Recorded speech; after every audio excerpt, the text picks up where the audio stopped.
Falar agora sobre o Vasco para repercutir uma especulação das redes sociais. Tem muito torcedor do Vasco acreditando que a chegada de Admar Lopes como novo diretor executivo de futebol pode ajudar o Vasco na venda da SAF do clube. Isso porque o Admar Lopes tem excelente relação com o bilionário Gerard Lopes. Esse cara é um magnata de Luxemburgo, também tem cidadania espanhola e foi proprietário do Boa Vista e do Bordeaux, times onde o Admar Lopes trabalhou. A interpretação de muitos vascaínos é de que o Vasco contrata esse executivo de futebol tentando se aproximar do Gerard, para que o clube pudesse ser vendido. Mas é importante lembrar que, sob o comando do Gerard Lopes, o Bordeaux, um dos clubes mais tradicionais da França, foi rebaixado para a 4ª divisão, tudo por causa de irregularidades financeiras descobertas por autoridades francesas.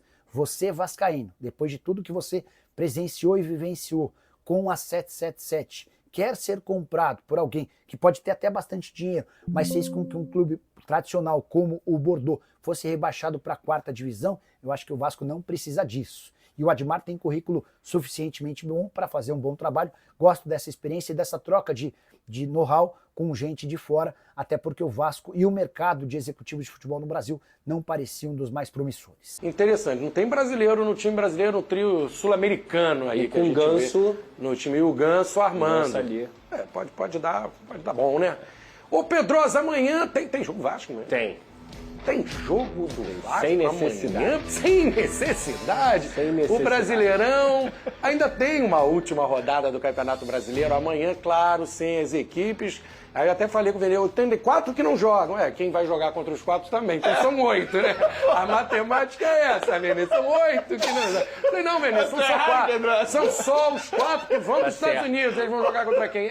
Os outros 4 também logo não vão jogar nessa rodada. Como é que tá o Vascão para esse jogão contra o São Paulo lá no Morumbi? A boa notícia, Me dá uma boa notícia do Vasco. É que o Rayan voltou já, realizou o treinamento depois de ter ficado com a seleção sub-20. Isso é bola, boa notícia mesmo. Para mim é o melhor jogador com o Fernando Diniz nesse momento, então ele vai para a partida contra o São Paulo.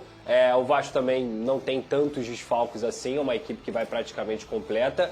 E é entender como é que o Fernando Diniz usou esse tempo todo, porque ele teve aí 10 dias para treinar a equipe, recuperar atletas, conseguir implantar um pouco do estilo de jogo dele e descansar, que é alguma coisa que todos os times do futebol brasileiro, ou a maioria deles, ainda mais que estão em 3 competições, não estão conseguindo fazer. O descanso para mim é muito importante, uma característica do Diniz é que ele não se importa muito com esse negócio de campo de jogo, ele mantém o método dele e vai jogar com a coragem para tentar vencer o São Paulo fora de casa, e a tabela ela grita porque o Vasco precisa pontuar. Eu acho que sair do Morumbi, pelo menos com um ponto, já seria um resultado positivo. O time nenhuma diferença. A zaga que vinha sendo que estava com os desfalques, pode ser que o Lemos receba uma oportunidade, até pela fase do João Vitor, tá? O João Vitor não vive uma boa fase, assim, é um cara que oscila muito, alterna entre bons jogos e jogos muito ruins, sempre participando de momentos também ruins, de lance de gol do adversário, tá lá o João Vitor. O outro que também tem sofrido com isso é um pouco o Lucas Piton. Então, assim, eu acho que o Lemos é um jogador que pode aparecer aí até pela saída de bola do Fernando Diniz. Eu quero o palpite do Venê. São Paulo e Vasco no Morumbi, Venê. Lá no Teu Morumbi. palpite, você tá muito calmo. Vou botar uma lenha aqui. Teu placar, o palpite. Da sinceridade ou da amizade? Quer dar moral pro Vascão? Quer ser assim? Não, eu vou ser sincero. São Paulo. Eu quero sinceridade. Quando você me perguntou um placar palpite. que me veio à cabeça, 1-1. Bom, hein, Pedro? Sabe por quê? No E aí eu vou justificar.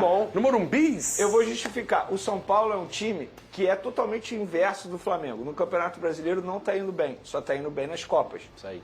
E o São Paulo não está vivendo um bom momento no Campeonato Brasileiro.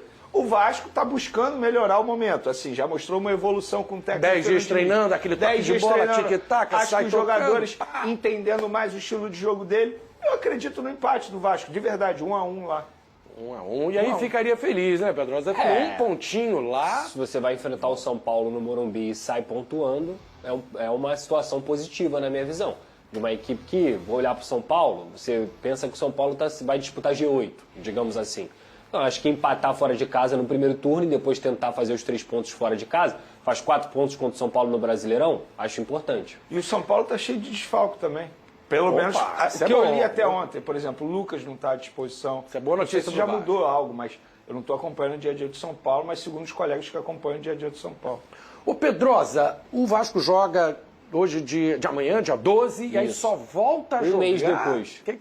O que você vai fazer nesse mês aí? Como é que é a vida do torcedor vascaíno? Não quer viajar para os Estados Unidos, não? Ô, Pedroso, vai pro Beto Carreiro. Olha uma boa oportunidade para ir lá no Beto Carreiro. Eu vou trabalhar muito na Copa do Mundo de Clubes, que eu vou cobrir lá na Casa TV, então vocês vão me ver muito por lá. O Vasco vai descansar um pouco mais. Fala, programação do Vasco esses dias aí. É hora do Diniz trabalhar. Não Exato. quero mais saber de desculpa de que não tive tempo para adotar meu Exato. esquema, hein? Exato. Não vai ter desculpa depois. É importante a gente falar pro torcedor, pra galera de casa, que obrigatoriamente os jogadores precisam ter 30 dias de férias. Então o que o Vasco vai fazer?